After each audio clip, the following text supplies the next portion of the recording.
আসসালামু আলাইকুম রহমতুল্লাহ ওবরাকাত। সবাইকে শিক্ষামূলক চ্যানেল আরিফ একাডেমিতে স্বাগতম। আশা করি সবাই ভালো আছেন, সবাই ভালো থাকবেন, সুস্থ থাকবেন সে প্রত্যাশা নিয়ে শুরু করছি আজকে শিক্ষামূলক টিউটোরিয়াল।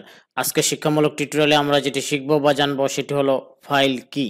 কম্পিউটার ব্যবহৃত একটি ফাইল হলো তথ্যের একটি বান্ডেল যা কম্পিউটার বা অন্যান্য ডিজিটাল স্টোরেজ ডিভাইসে সংরক্ষণ করা হয়।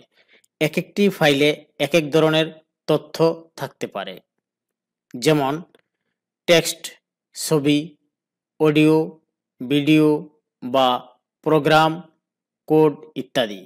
প্রতিটি ফাইলের ধরন অনুযায়ী এদের আলাদা আলাদা নাম রয়েছে, যেমন audio file, text file, application file ইত্যাদি। ফোল্ডার হলো একটি ধারক বা বা ডিরেক্টরি যা একটি কম্পিউটারে নানা ধরনের ফাইল সংরক্ষণ করতে ব্যবহৃত হয়। ফোল্ডার কম্পিউটারের হার্ড ড্রাইভে ভার্চুয়াল অবস্থানে, যেখানে ব্যবহারকারীর ফাইলগুলি সংরক্ষণ এবং অ্যাক্সেস করার সুবিধা দিয়ে থাকে। ফোল্ডারগুলিতে এক বা একাধিক ফাইল থাকতে পারে এবং সেগুলির ভিতরে আবারও ফোল্ডার অর্থাৎ সাবফোল্ডারও থাকতে পারে। এই ছিল আজকের এই চমৎকার টিউটোরিয়ালটি। আল্লাহ হাফেজ।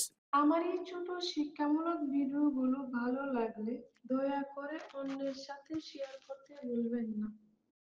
আরিফ একাডেমির শিক্ষামূলক ভিডিওগুলোর সাথে কানেক্ট থাকতে এবং প্রতিদিনের ভিডিওগুলো পেতে আমার চ্যানেলটি সাবস্ক্রাইব করে বেল আইকনে ক্লিক রাখার অনুরোধ রইল।